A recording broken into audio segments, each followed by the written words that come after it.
Il y a quelques jours, je partageais dans une vidéo des histoires inspirantes de 10 grandes marques qui ont réussi à partir de rien pour arriver à des sommets. Aujourd'hui, je vais évoquer encore cette question parce que c'était la première partie, n'est-ce pas?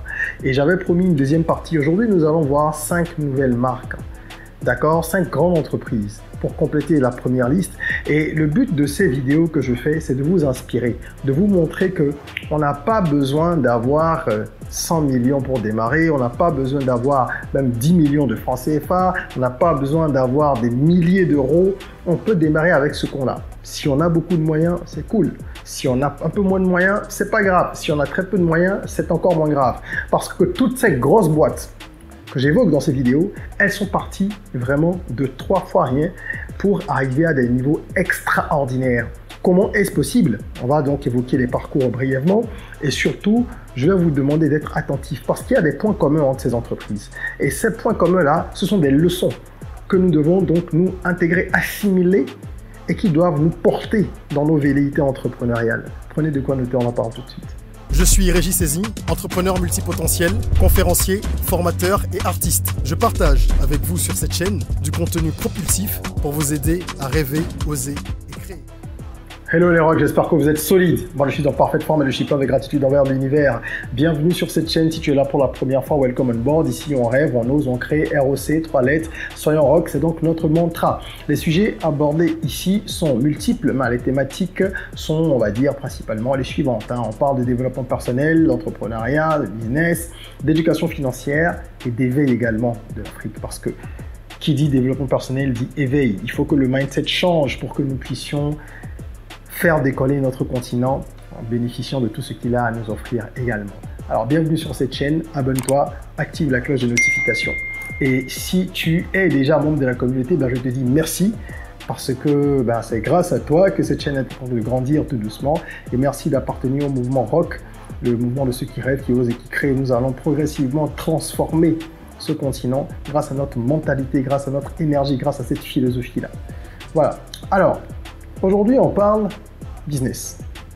Et puisque je vais parler de ces entreprises-là qui sont parties de rien, de zéro comme on dit, pour devenir héros, ils sont allés de zéro à héros, pour reprendre une expression bien connue, je vais également te donner la chance, à toi qui me regardes, de pouvoir mettre en place quelque chose si tu n'as pas d'idée. Parce qu'il y a plusieurs personnes qui me contactent tout le temps sur nos différents réseaux sociaux pour évoquer cette absence-là d'idées et dire je ne sais pas dans quoi investir mon argent, j'ai un peu d'épargne, j'ai 5 000 euros, j'ai 25 000 euros, j'ai 2 millions, j'ai 50 millions.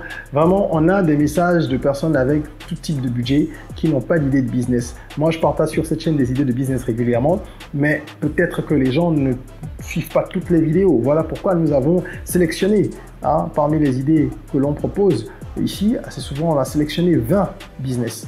Et ces 20 idées de business-là, elles ont été compilées dans un e-book gratuit que tu peux télécharger en cliquant sur le lien prévu à cet effet, juste en bas dans la description. Voilà, télécharge-le, tu auras de l'inspiration, c'est sûr et certain. Il y a des business que les gens de la diaspora même peuvent lancer en Afrique et piloter à distance. Il y a de belles pépites dans cet e-book gratuit. Clique sur le lien, télécharge-le. Alors, je voudrais pour finir donc cette série, comme j'ai dit, aborder 5 nouvelles entreprises. On va commencer par Facebook, que je ne vais pas présenter. Vous savez tous ce qu'est Facebook. Vous y êtes tous certainement, en tout cas en grande partie. Et ce réseau social phénoménal, d'accord, qui compte des milliards d'utilisateurs, il n'a pas été conçu avec cette envie de devenir un réseau social à l'échelle mondiale. Ce n'était pas l'objectif de base. Mark Zuckerberg est étudiant. Il est dans sa chambre d'étudiant et il essaie de monter on va dire un genre d'intranet, quoi. Un réseau qui va permettre aux différents étudiants d'être en contact, de se connecter. D'accord? D'où Facebook. C'est un book, comme un livre ou un catalogue, mais en ligne, où les gens auront leurs photos et ils vont pouvoir échanger entre eux. Est-ce qu'il révolutionne les choses? Dans le fond, pas tant que ça, parce que il y a eu High Five avant lui, il y a eu MySpace, Donc c'est sur les cendres de ses ancêtres des réseaux sociaux qu'il a conçu son système.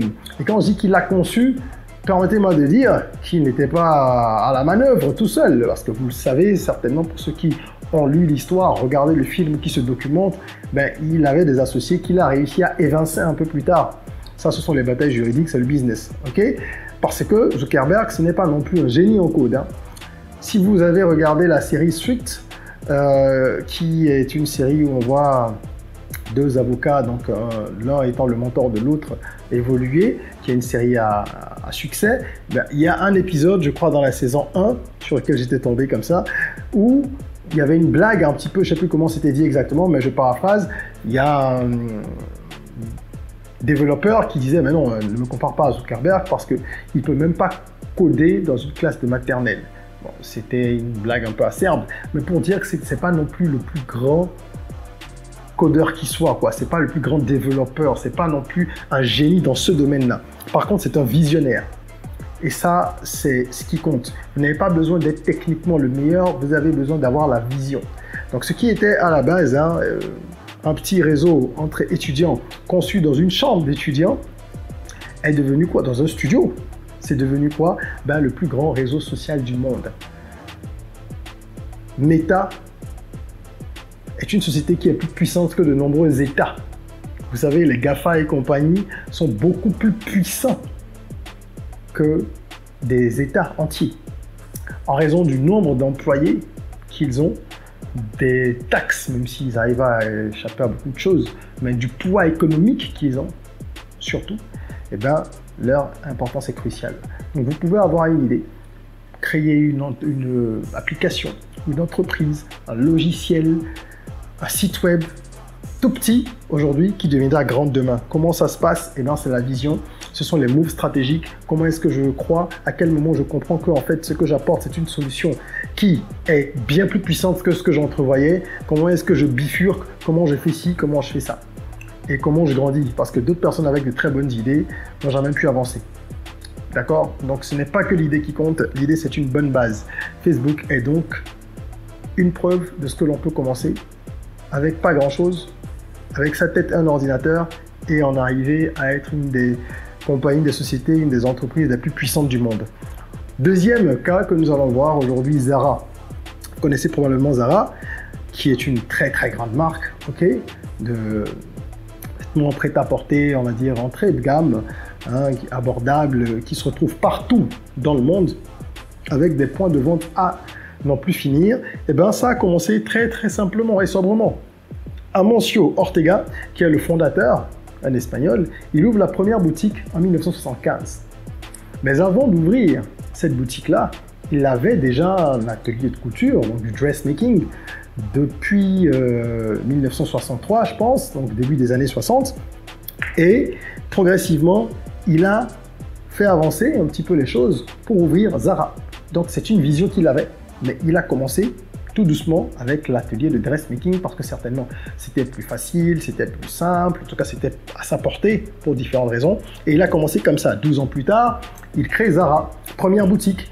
Et en 83, il va créer Inditex, qui est un groupe qui va abriter Zara et toutes les autres marques qu'il va acheter, parce que Inditex ne possède pas que Zara. Inditex possède de nombreuses autres marques, comme LVMH possède des dizaines et des dizaines d'entreprises et de marques surtout. Ok, donc voilà comment est-ce qu'en 83 Inditex va naître pour quelques années plus tard, autour de 1990, ouvrir d'autres points de vente après le premier qui a été ouvert donc en Espagne là, à Paris, à Porto, etc. progressivement. Aujourd'hui, c'est l'une des plus grandes chaînes de mode au monde. Quand on dit Zara, c'est vraiment une des plus grandes chaînes de mode au monde et Inditex est un groupe extrêmement puissant. Amancio Ortega fait d'ailleurs partie des hommes les plus riches de la planète. Vous pouvez donc partir de pas grand-chose. Voilà encore une preuve de ce que la mode peut rapporter beaucoup d'argent. Il y a énormément d'argent dans la mode, dans la musique. Ce sont des domaines qui sont négligés en Afrique. Le cinéma, la musique, la mode, ce sont non seulement des secteurs qui rapportent beaucoup d'argent, mais qui créent également de nombreux emplois, enfin, des emplois par centaines, par milliers. Donc il faudrait qu'on regarde de plus en plus en direction également de ces secteurs-là, au lieu de laisser le champ libre à des personnes qui viendraient avec le temps d'autres pays pour exploiter tout cela qu'ils font déjà. D'ailleurs, si je prends la musique, vous avez bien Sony, Warner et Universal qui sont en Afrique et qui investissent énormément d'argent, qui gagnent des milliards d'euros par an. Faites vos recherches et vous comprendrez qu'il ne faut pas négliger ça. D'ailleurs, dans l'e-book gratuit là, que vous allez télécharger, je l'espère, il y a certains de ces secteurs qui sont évoqués. À vous de jouer, cliquez. Ensuite, nous avons, troisième exemple, très inspirant pour moi, parce que c'est un exemple africain, Casapreco. Est-ce que vous connaissez Casapreco? Je vais vous parler de Casapreco. Mais avant ça, est-ce que vous savez comment on passe de l'idée au succès? Nous avons justement mis en place une formation, le Business Rocket Camp, pour toutes les personnes qui pilotent un business actuellement et qui ont quelques difficultés à passer au niveau supérieur, ou alors pour les gens qui s'apprêtent à lancer un business et qui ont besoin d'être accompagnés pour le faire dans les meilleures conditions. Le Business Rocket Camp, il a été initié par moi. Je suis entrepreneur depuis 15 ans et consultant en business stratégie depuis aussi longtemps. Je n'ai fait que ça depuis que j'ai fini mes études supérieures, c'est-à-dire entreprendre, me casser la figure, réussir parfois, échouer parfois. Voilà pourquoi est-ce que je suis dans le conseil et la formation sur les questions relatives au développement des affaires, dans le business strategy et au développement personnel. Donc je mets en place ce programme-là pour vous accompagner, qui n'est pas le premier parce que je forme des gens, comme je vous l'ai dit, depuis longtemps, de très grands groupes. Je travaille pour de grands groupes.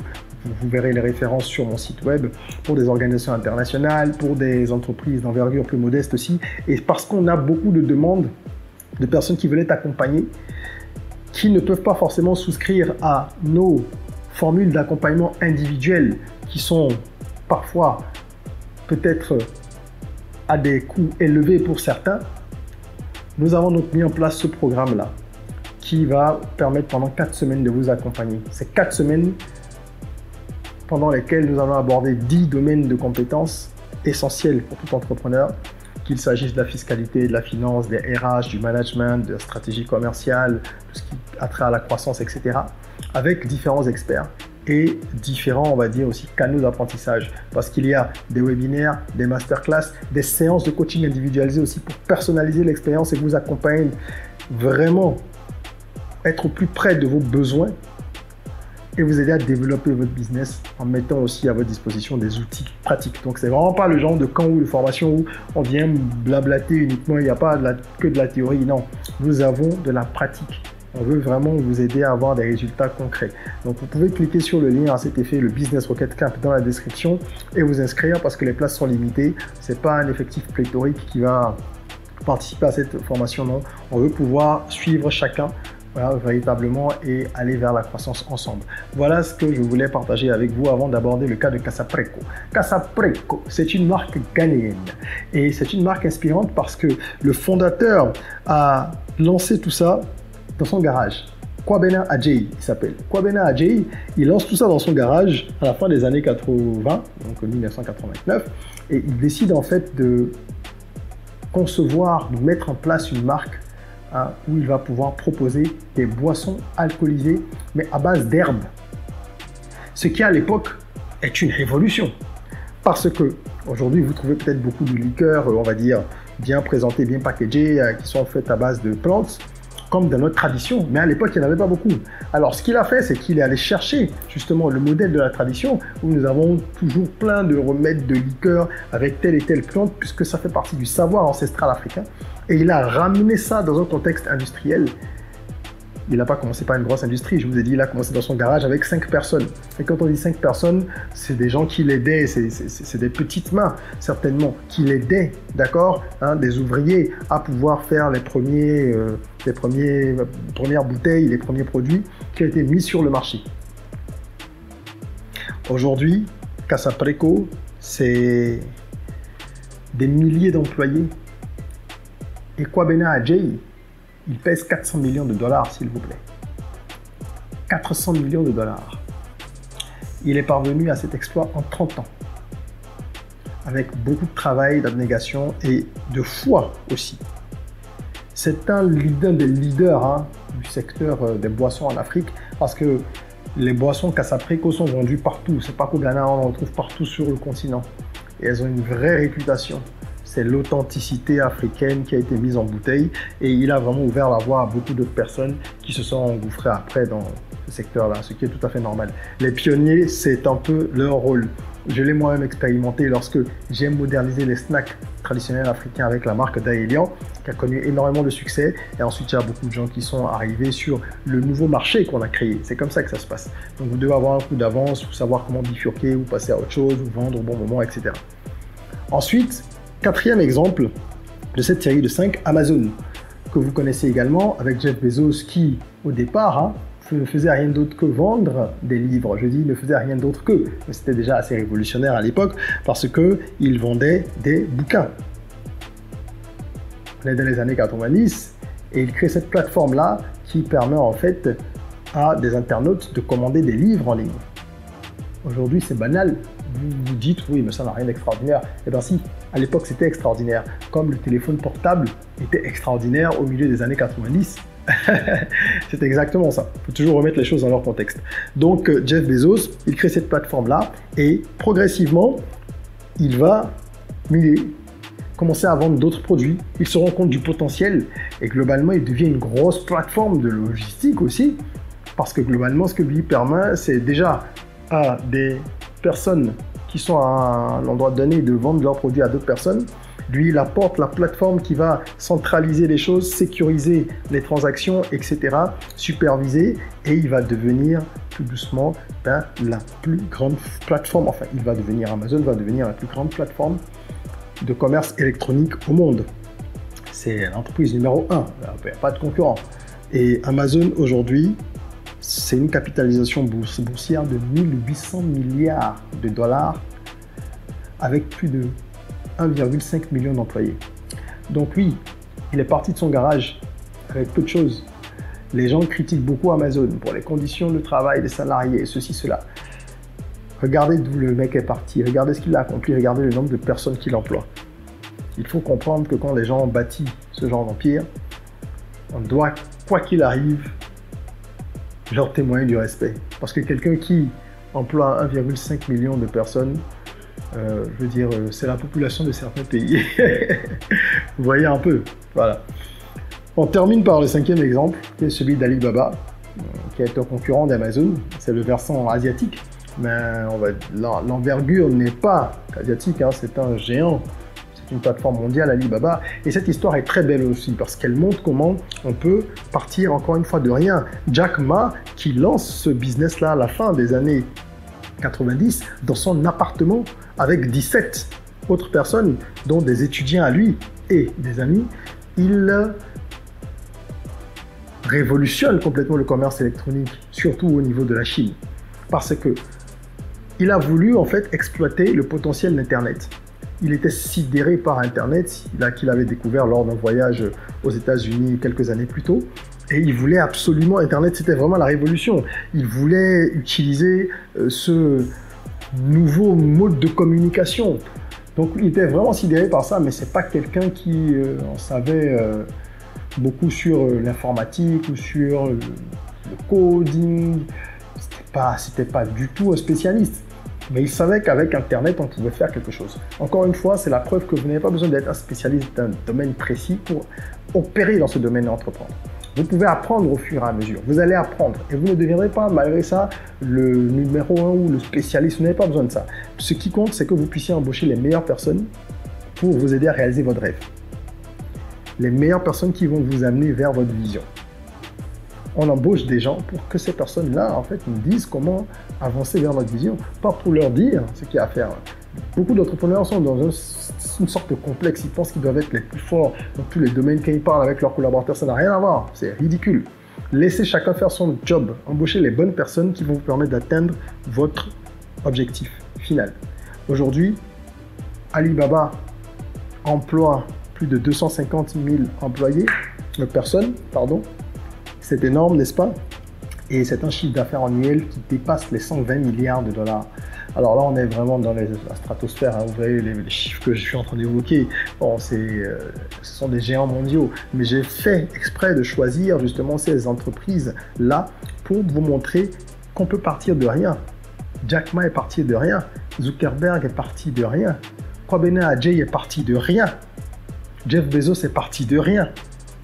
Amancio Ortega est parti de rien. Et regardez ce que sont devenues ces entreprises. Il y a des entreprises qui ont commencé avec beaucoup plus de moyens, qui n'ont jamais pu franchir le cap des 5 ans, 10 ans. Donc croyez en vous, c'est indispensable. Et donnez-vous les moyens d'avancer. En faisant quoi? En vous entourant bien, en choisissant les bons collaborateurs, en vous faisant accompagner par des spécialistes, des consultants, des coachs, appelez ça comme vous voulez, c'est pas pareil de toute façon. Mais choisissez bien autour de vous les gens qui vont vous aider à avancer. Toutes ces personnes que je viens de citer, elles se font conseiller tous les jours. Hein. Et depuis le départ, c'est des gens qui vont se faire conseiller avant de choisir un associé. Quand elles ont plusieurs propositions sur la table. C'est des gens qui vont se faire conseiller sur leur croissance pour savoir à quel moment il faut faire une levée de fonds, à quel moment il faut ouvrir une nouvelle boutique, à quel moment il faut commencer à exporter les bouteilles ou les boissons que l'on a dans la sous-région, à quel moment ceci, à quel moment cela. Vous ne pouvez pas rester seul dans votre chambre, dans votre bureau, à cogiter tout le temps et à prendre des décisions et espérer que ce soit les meilleures. Vous allez faire des erreurs à l'appel. Donc, acceptez de payer des personnes dont le travail est de conseiller les autres parce qu'elles ont cette faculté-là, elles ont de l'expérience, elles ont une expertise et vous irez beaucoup plus vite. Et quand vous aurez compris ça, eh bien, choisissez des personnes qui ont fait le chemin. Comme je l'ai dit souvent, je ne suis pas un théoricien. Un entrepreneur qui vous conseille, parce qu'il est lui-même entrepreneur, sera toujours plus efficace que quelqu'un qui a lu dans des bouquins ou qui a uniquement fait du conseil toute sa vie. Non, nous on est dans la pratique. Donc tous les jours, on apprend de nouvelles choses, de l'expérience de nos clients, de notre propre expérience avec nos entreprises, et ça nous permet d'avancer. Voilà. Je conclurai en disant que vous avez certainement, je l'espère, hein, pu identifier les points communs des entreprises parties de rien, qui ont réalisé de grandes choses. On commençait petit avec ce qu'on a où on est, rêver grand, indispensable. On commence petit mais on rêve grand. C'est des entreprises qui sont restées dans leur métier pendant longtemps. Elles se sont spécialisées dans un domaine, même si après il y a de la diversification comme dans le cas d'Amazon, comme dans le cas de Facebook qui après a racheté Instagram, qui est maintenant Meta, qui fait plein d'autres choses aussi. Mais vous devez avoir un cœur de métier sur lequel vous vous spécialisez pour pouvoir être sûr que c'est là que vous allez développer l'expertise. Et après, toutes ces boîtes aussi ont été stratégiques. Elles ont su à quel moment faire les bons moves, à quel moment pivoter, comme je vous expliquais. D'accord? Le pivot, il faut le faire au bon moment. Sinon, vous obtenez l'effet inverse de ce que vous recherchez. Voilà. J'espère que cette vidéo vous inspirera à passer à l'action. Téléchargez l'e-book. Rejoignez le Business Rocket Camp pour ceux qui veulent faire passer leur business à la vitesse supérieure. Mettez un petit like, abonnez-vous. Merci d'être avec nous dans la communauté. Et en attendant qu'on se retrouve pour une nouvelle vidéo, prenez soin de vous, de votre corps, mais aussi surtout de votre mind. Rêvons, osons, créons. Soyons rock.